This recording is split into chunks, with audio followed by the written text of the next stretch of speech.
அவர்கள் சமூகத்துல பெண்ணே இல்லையா? எனக்கு ரொம்ப வேதனை என்ன அப்படின்னா, நான் படிச்சிருக்கிறேன், புரியல, எனக்கு பொருளாதாரம் எல்லா வகையிலும் இருக்குன்னு சொல்லி எவன் வீட்டு பிள்ளைய வேணாலும் எடுத்துட்டு போவேன். கோபத்தையும் வேகத்தையும் படிப்புல காட்டு, முன்னுக்கு வா. அதுதான் நீ அவங்களுக்கு தர சரியான பதிலடி.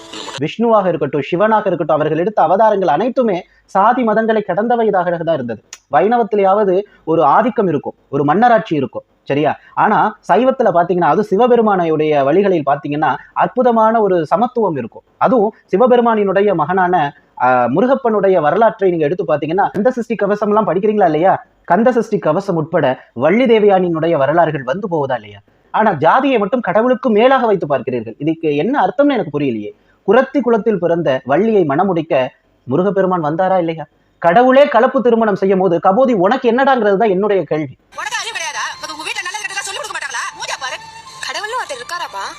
என்னுடைய கேள்வி அதுதான். பாட்டேன் என் அப்பா கையில கொடுத்தான், என் அப்பா என் கையில கொடுத்தான். ஆனா என்ன ஆனாலும் சரி, இதை மட்டும் நான் கையில கொடுக்க மாட்டேன். ஏண்டா கடவுள் கலப்பு திருமணம் பண்ணா கந்தான கன்னத்துல போட்டுக்கிற, அதே மொத்தத்துல உங்க வீட்டுல எவனாச்சும் ஒருத்தன் பண்றதுக்கு முன்னுந்தா மட்டும் கழுத்துல கத்திய போடுறீங்க. இது எந்த விதத்துல நியாயங்கிறது தான் மக்களுடைய கேள்வியும் கூட. என்னுடைய